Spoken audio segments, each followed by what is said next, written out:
Hello guys, আসসালামু আলাইকুম। এখানে গরু জবাই করা হচ্ছে। এখানে এখন গরু শোয়ানো হচ্ছে। যারা এই ভিডিও দেখছেন তারা বেশি করে লাইক কমেন্ট শেয়ার করবেন। সাদা একটি গরুকে জবাই করা হচ্ছে। এখন কিভাবে গরুকে শোয়ানো হচ্ছে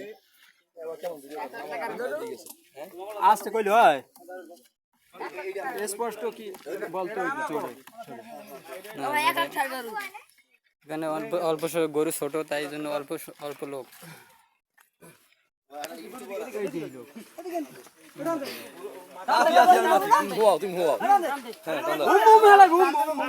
ওদিকে বল ওদিকে আরে এই রে উল্টো বসে উল্টো বসে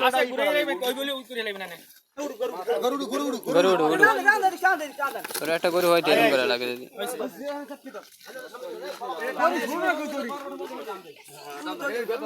যাই ভিডিও দেখছেন তারা বেশি করে লাইক কমেন্ট শেয়ার সাবস্ক্রাইব করবেন চ্যানেলটি।